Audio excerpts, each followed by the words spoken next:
आपण आलेलो आहे वीज धरणावरती, गाडी केलेली आहे पार्क आणि आपण आता चाललोय पाण्याच्या दिशेने.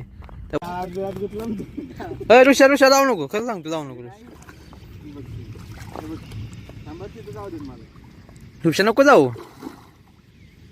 लोणंदचे रहिवाशी सगळे जे आमच्या गावाकडचे मित्र वगैरे सगळे पब्लिक इकडेच असते मोस्टली वीकेंडला वगैरे.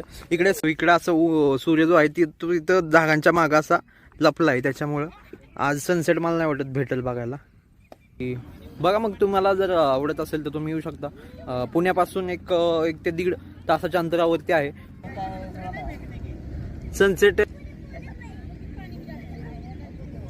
मग ऋषी किती दिवसाने आला वीरला? लास्ट टाइम कधी आलता? 4-5 दिवसापूर्वी. 4-5 दिवसापूर्वी माझ्या घरी होय. ए भाई आराम से भाई. ए भाई तू कधी आलता लास्ट टाइम वीरला? आठवत पण नाही मला एवढं.